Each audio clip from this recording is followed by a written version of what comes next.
The story begins in a male prison where inmates are working out. Suddenly, an alarm sounds, signaling all inmates to return to their cells.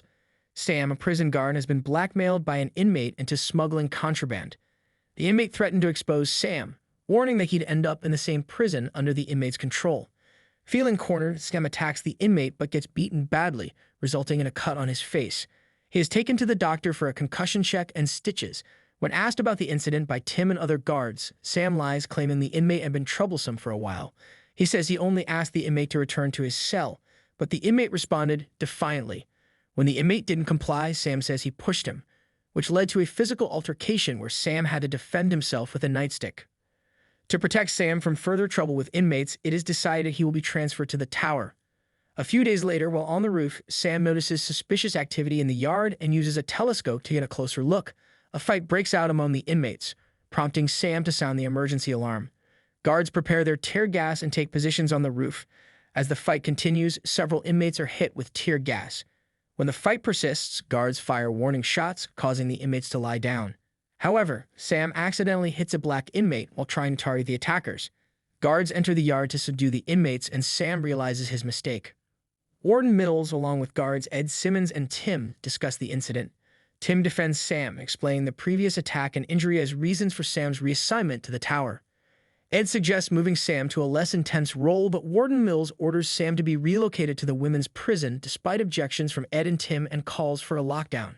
At the women's prison, female inmates make provocative gestures towards Sam. Inmate Cherry takes notice of him. Miriam McCluskey, observing their interaction, demands to know why Sam was transferred. He explains it was for his protection after an incident at the male prison. Miriam warns him that female inmates can be just as manipulative and dangerous.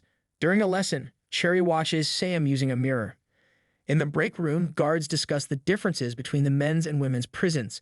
Sam jokes that his day felt like a vacation compared to the men's prison, which he likens to a jungle. Other guards warn him about the unique challenges of the women's prison and advise him to strictly follow the rules. That night, while locking cells, Sam finds an inmate with a contraband phone and continues his duties until he reaches Cherry, who pretends to read a magazine. He checks on her, and she responds positively, asking him to close her cell. The next day, as Sam stands by the classroom door, Cherry is pushed into him by another inmate. She grabs him and says she'll see him tonight. A female guard warns Sam to stay focused or risk being taken advantage of by the inmates. That night, while instructing inmates to turn off their lights, Sam finds Cherry in a provocative state. They are unaware that everything is being recorded. The next day, in the control room, Cherry feigns pain to be escorted to the infirmary. On the way, she drags Sam under an unmonitored stairwell, a known hookup spot. Sam resists briefly but soon gives in. After their encounter, Cherry stabs Sam multiple times in the neck and screams for help, making it seem like self-defense. She crawls out, pretending to have survived an attack.